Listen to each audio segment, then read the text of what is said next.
New York City has a goal to install millions of heat pumps. Essentially, New York is going to be getting rid of gas. Most people have no idea that this is taking place.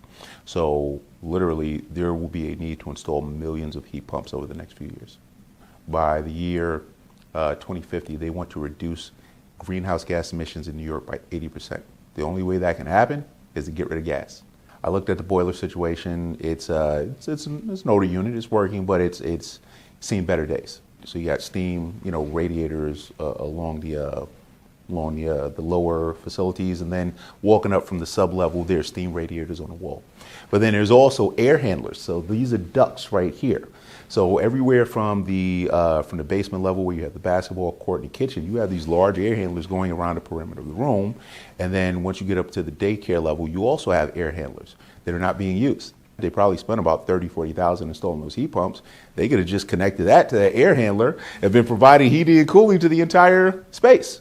When people come along and they say, I can do this is the quick solution, rather than investigating what are the possibilities, then you end up spending money in the wrong way. If you basically seal the building where the windows aren't open, or you don't have these sleeves where the air conditioner is open, then you're reducing your energy consumption, you're reducing the greenhouse gas emission. There's a ton of energy incentives in New York City right now in order to do that type of thing. And then I know companies that are willing to help provide funding with that to have test cases. You have a chiller on the roof.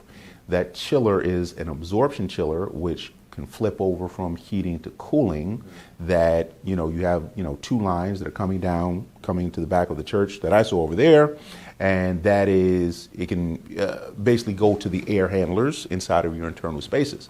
They could have just connected those to the air handlers in the first building, and you would have alleviated a lot of your concerns.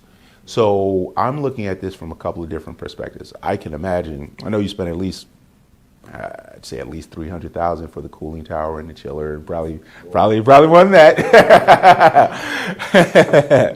So I'm also aware that to replace that boiler would probably cost $50,000 to $100,000, and